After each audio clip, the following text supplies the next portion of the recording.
कुछ मिलता तो खा लेते, वरना भूखा ही सुला देते। आते जाते लोग ममता के कटोरे में भीख में सिक्के डाल जाते। बाबूजी, कुछ पैसे दे दो, बड़ी मेहरबानी होगी बाबूजी। खुले पैसे नहीं है मेरे पास, माफ करो। बहन जी कुछ पैसे दे दो, मेरे बच्चे भूखे हैं। तुम लोगों से जब कमाया नहीं जाता, बच्चों को पाला नहीं जाता, तो बच्चे पैदा क्यों करते हो? ये ले 1 रुपया, मेरे पास टूटे पैसे और नहीं है। माँ, भूख लगी है। रुक, मैं चाय वाले से ब्रेड का पीस खरीद कर देती हूँ। राजू भी रो रहा है, चल मैं इसके लिए दूध खरीद कर लाती हूँ। तू मेरा हाथ पकड़ ले। ममता पिंकी को चाय वाले से एक ब्रेड का पीस लेकर देती है और बेटे के लिए 5 रुपए का दूध खरीदती है। ऐसे ही उसकी जिंदगी कट रही थी। उसके साथ और भी कुछ औरतें भीख मांगती थीं, जिनमें से एक थी सरिता। वो अपने छोटे से बेटे को कमाई का जरिया बनाकर पैसे कमाती थी। माँ, ये मोहन लंगड़ा कर क्यों चल रहा है? इसके तो पैर बिल्कुल ठीक है। ऐसे ही लंगड़ा कर चलना, और सुन, पैसे वाले लोग दिखाई देते ही उनकी गाड़ी के सामने आ जाना। वो तुझे लंगड़ा देखकर अच्छे पैसे देंगे। सरिता, तुम ये सब मत किया करो। पैसे कमाने के चक्कर में तुम अपने बेटे को गलत सीख दे रही हो। अरे वो अंधी, तू ना अपना मुंह बंद रखा कर। खुद तो तू सचमुच की अंधी होकर भी मुश्किल से 5-10 रुपए कमाती है, और हम 100-200 कमाए तो तू जलती है। ममता जानती थी कि सरिता को समझाना बेकार है। सरिता लालची है और वो उसकी नहीं सुनेगी। एक दिन ममता और सरिता दोनों भीख मांग रही थी। एक व्यक्ति ममता को 10 रुपए देने लगता है। माँ, ये उन अंकल का बटुआ गिर गया। पिंकी बेटा, इसे संभाल कर रख ले। इसमें देख क्या क्या रखा है, शायद कोई पता लिखा हो। माँ, इस बटुए में तो बहुत सारे नोट हैं। पिंकी, ये रुपए बटुए में वापस रख दे। ये उन साहब की अमानत है। हम किसी से उनका पता पूछकर उन्हें वापस दे आएंगे। ममता, तू पागल हो गई है? जरा सोच, ये रुपए तेरे और तेरे बच्चों के कितने काम आएंगे। पिंकी ने कितने दिन से कुछ नहीं खाया, उसको बढ़िया बढ़िया खाना खिला सकती है, अच्छे कपड़े खरीद कर दे सकती है, कितने दिन तक गुजारा हो जाएगा। और तो और तेरे बच्चों के सर पर छत नहीं है, तू एक अच्छी सी झुग्गी किराए पर लेकर रह सकती है। भले ही आज हमारे सिर पर छत नहीं है, मैं जानती हूँ ये रुपए मेरे और मेरे बच्चों के बहुत काम आ सकते हैं, लेकिन मैं बेईमानी नहीं करूँगी। नहीं माँ, मैं ये बटुआ वापस नहीं दूंगी। मुझे खाना खाना है, अच्छे अच्छे कपड़े खरीदने हैं, मुझे सड़क पर नहीं घर में रहना है। माँ, पिंकी, ये बटुआ मुझे दे दे, जिद मत कर। पिंकी ममता को बटुआ ना देने की जिद करती है। गुस्से में आकर ममता पिंकी को थप्पड़ लगा देती है। पिंकी रोने लगती है। पिंकी बेटा, जीवन में कितनी भी कठिनाइयां आ जाएं, पर मनुष्य को कभी भी गलत राह पर नहीं चलना चाहिए। इसलिए हम ये बटुआ उन साहब के घर वापस दे आएंगे। अंधी और मोहताज बनकर सारी जिंदगी ऐसे गुजार देगी तू? हाथ में आया मौका भी खुद गंवा रही है। जा, हमें क्या। ममता उस बटुए में रखा एक कार्ड एक व्यक्ति को दिखाती है। वो उसे पता बता देता है।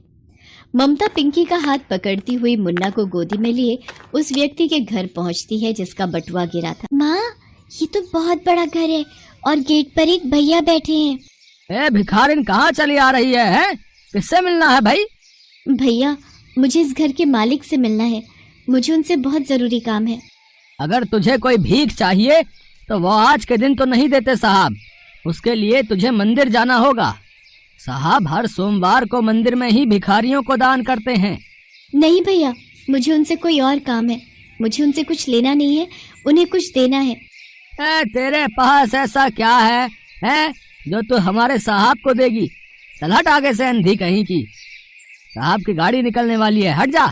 जैसे ही गाड़ी निकलने वाली होती है, ममता उस गाड़ी से टकरा जाती है। अरे अभी गाड़ी के नीचे आ जाती, सामने से हटो। कौन हो तुम?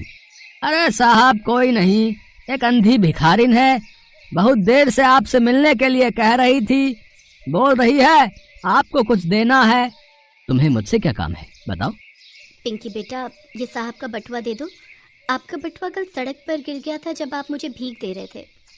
वो व्यक्ति अपना बटुआ खोलकर देखता है, उसमें पूरे रुपए थे, एक भी रुपया कम नहीं था। व्यक्ति ममता की ईमानदारी देखकर हैरान रह जाता है, कर उसकी बहुत तारीफ करता है। गार्ड से कहकर व्यक्ति ममता को अपने घर के अंदर बुलाता है। उस व्यक्ति की पत्नी भी जब ये सब सुनती और देखती है तो वो भी बहुत हैरान हो जाती है। आज के जमाने में तुम्हारे जैसे ईमानदार बहुत कम मिलते हैं। तुम आंखों से देख नहीं सकती हो, इन रुपयों से तुम बहुत कुछ कर सकती थी, पर फिर भी तुम ये बटुआ वापस करने आई। ये देखकर हम सचमुच बहुत हैरान हैं। बीबी जी, मुझे ऊपर जाकर भगवान को जवाब देना है। अगर आज मैं इन रुपयों से अपने बच्चों का पेट पालती तो मेरे बच्चे भी वही सीखते और कल कुछ गलत काम भी कर सकते थे। मैं नहीं चाहती कि मेरे बच्चे ऐसे बने। मेरी बदकिस्मती ये है कि मैं अपने बच्चों के लिए आंखों से अंधी होकर कुछ नहीं कर सकती, पर उनमें अच्छे संस्कार तो डाल सकती हूँ ताकि वो खुद से मेहनत करके ईमानदारी के रास्ते पर चल सके। तुम्हें परेशान होने की कोई जरूरत नहीं है बहन। तुम अपनी आंखों से भी देखोगी और अपने बच्चों के लिए काम करोगी। तुम्हारी आंखों का इलाज मैं करवाऊंगा और तुम्हें रहने के लिए छत मैं दूंगा। उस व्यक्ति की बातों को सुनकर ममता बहुत खुश होती है। वो व्यक्ति अपनी पत्नी के साथ मिलकर ममता को रहने के लिए घर खरीद कर देता है और एक अच्छे डॉक्टर से उसकी आंखों का इलाज करवाता है। ममता की आंखों की रोशनी लौट आती है। मैं देख सकती हूँ डॉक्टर, मुझे दिखाई दे रहा है। मैं इस दुनिया को देख सकती हूँ, मैं अपने बच्चों को देख सकती हूँ। पिंकी, मुन्ना, मेरे बच्चे। माँ, तुम देख सकती हो, तुम मुझे देख सकती हो। बाबूजी, बेबी जी, ये सब आज आपके कारण ही संभव हुआ है। आप लोगों ने मेरे ऊपर बहुत मेहरबानी की है। मेरे बच्चों को मेरे कारण नई जिंदगी मिल जाएगी। मैंने कुछ नहीं किया, करने वाला तो ईश्वर है। उन्होंने तुम्हें ईमानदारी का फल दिया है।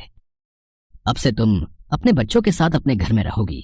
ममता, अब तुम्हें भीख मांगने की कोई जरूरत नहीं है। तुम हमारे पास काम करोगी, जिसके बदले हम तुम्हें अच्छी पगार देंगे।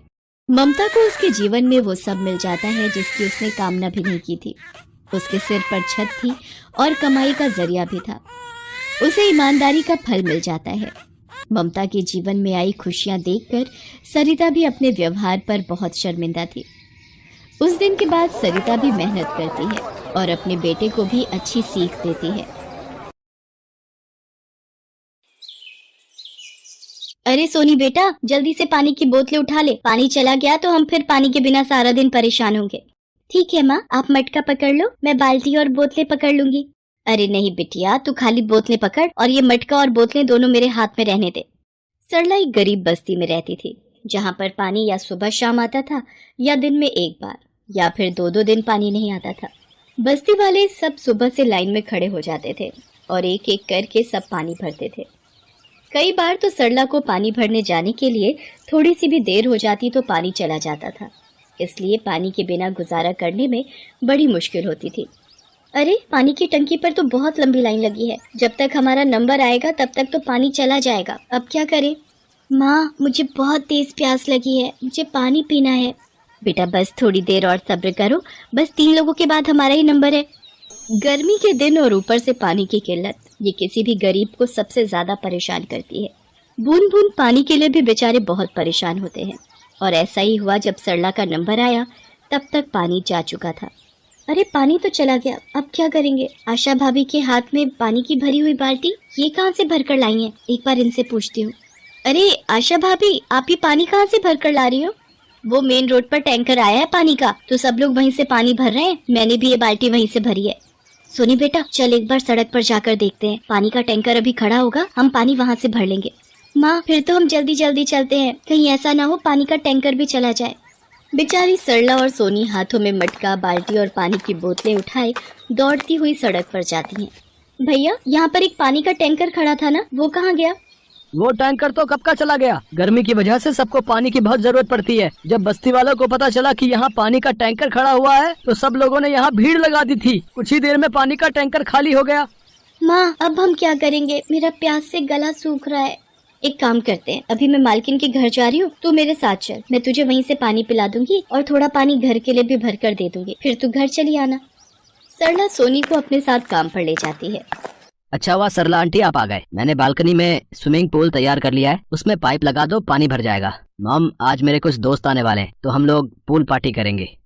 संजू बेटा, तुम्हें पता है गर्मी के दिनों में पानी की कितनी परेशानी होती है और तुम ये पूल पार्टी कर रहे हो। पता नहीं, आप तो हर समय बच्चों को टोकते ही रहते हो। खुला पानी आता है, जब मर्जी मोटर चला लो। अब अपने बच्चों को छोटी छोटी चीजों के लिए टोकना बंद करो। संजू बेटा, तुम स्विमिंग पूल को अच्छे से पूरा भर लो, पानी की कोई टेंशन नहीं है। सरला, जरा मोटर का बटन दबा दो।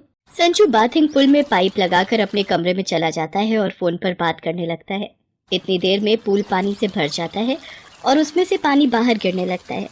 लगता है संजू भैया पूल में पानी चलाकर भूल गए हैं। सारा पानी बाहर गिरकर खराब हो रहा है। नल बंद कर देती हूँ। सोनी, ये क्या बदतमीजी है? तुमने नल बंद क्यों किया? तुम्हें पता नहीं है पूल में पानी भर रहा है? संजू भैया, मैंने इसलिए नल बंद कर दिया क्योंकि पानी बह रहा था। बह रहा था तो तुम्हें इससे क्या? तुम गरीब लोगों को खुला पानी देखने को नहीं मिलता, और हम लोग अमीर हैं, हमारे घर में पानी की कोई कमी नहीं है। संजू, ये क्या तमीज है? इस तरह किसी से बात करते हैं? और तुम भी तो नल को खुला छोड़ गए थे, क्या ये बात सही है? जाओ सोनी बेटा, अपना काम करो। और ये प्रिया कहाँ है? किचन में है, अपने लिए पास्ता बना रही है।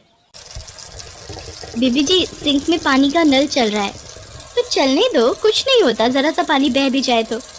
अब इन बच्चों को समझाने के लिए मुझे ही कुछ करना होगा। मालकिन, काम खत्म हो गया था, क्या मैं पीने का पानी बोतल में भर कर ले जा सकती हूँ? एक बोतल ले जा, फालतू में बिजली का बिल आता है, ज्यादा फिल्टर इस्तेमाल करो तो। क्या मम्मी, तुमने इस सरला को बहुत छूट दे रखी है, मना कर दो, हमारे घर पानी नहीं है। हाँ मम्मी, प्रिया ठीक कह रही है। इसी की वजह से जब देखो पापा हमें पानी फालतू चलाने के लिए मना करते रहते हैं। ऊपर से ये अपनी लड़की को और उठा के ले आई। आज उसने मेरे पूल का नली बंद कर दिया और पापा ने मेरी डांट लगा दी। सरला, आज के बाद ये बोतलें उठाकर हमारे घर मत लेकर आया कर, हम भी बड़ी मुश्किल से पानी भरते हैं। अब हम तेरे को थोड़ी अलग से बोतल भर कर देते रहेंगे। मम्मी, मैं नहा कर आती हूँ, फिर हम गरम गरम पास्ता खाएंगे। अरे, ये बाथरूम के नलों में पानी क्यों नहीं आ रहा? मेरी कॉलोनी वालों से अभी अभी फोन पर बात हुई है, पानी शाम तक नहीं आएगा। क्या शाम तक पानी नहीं आएगा? फिर मैं नहाऊंगी कैसे? मेरा तो संडे का दिन ही खराब हो गया। इतने मन से मैंने पास्ता बनाया था, सोच रही थी कि नहाकर आराम से खाऊंगी। मम्मी, बहुत गर्मी है, बोलो ना मैं क्या करूं? मालकिन, अगर बीबी जी कहे तो मैं नीचे से सड़क पर नल लगा है, वहां से बाल्टियां भरकर ला देती हूँ। प्रिया और संजू सरला को देख रहे थे। उन दोनों ने उसके साथ कितना बुरा सलूक किया, फिर भी वो बेचारी बाल्टियां भरकर लाने को कह रही थी। मालकिन को भी बहुत बुरा लगा कि उसने पीने के पानी के लिए सरला को मना कर दिया, जबकि लोग तो प्यासे को पानी पिलाने के लिए प्याऊ लगवाते हैं। प्रिया और संजू अपने पापा से सॉरी बोलते हैं। सरला, तुम्हें कहीं जाने की जरूरत नहीं है, पानी मैंने बंद किया है। मैं चाहता था कि इन्हें भी पता चले कि पानी की कीमत क्या है। पानी हमारी जीवन शैली में सबसे बड़ी जरूरत है, इसलिए हमें पानी को बर्बाद नहीं करना, बल्कि पानी को जरूरत के लिए बचा कर रखना है। आज हम पानी की बचत करेंगे तो हमारे आने वाले कल में पानी सुरक्षित रह पाएगा। और पानी की कीमत क्या होती है, ये सरला हमसे बेहतर जानती है। अपने पापा की बातों को सुनकर संजू और प्रिया सरला से माफी मांगते हैं, और उस दिन के बाद सरला को पीने के पानी के लिए कोई भी मना नहीं करता। संजू और प्रिया भी अब जितनी जरूरत हो उतना ही पानी का इस्तेमाल करते थे। S2G कार्टून 07 वीडियो अगर पसंद आया तो सब्सक्राइब लाइक कर देना।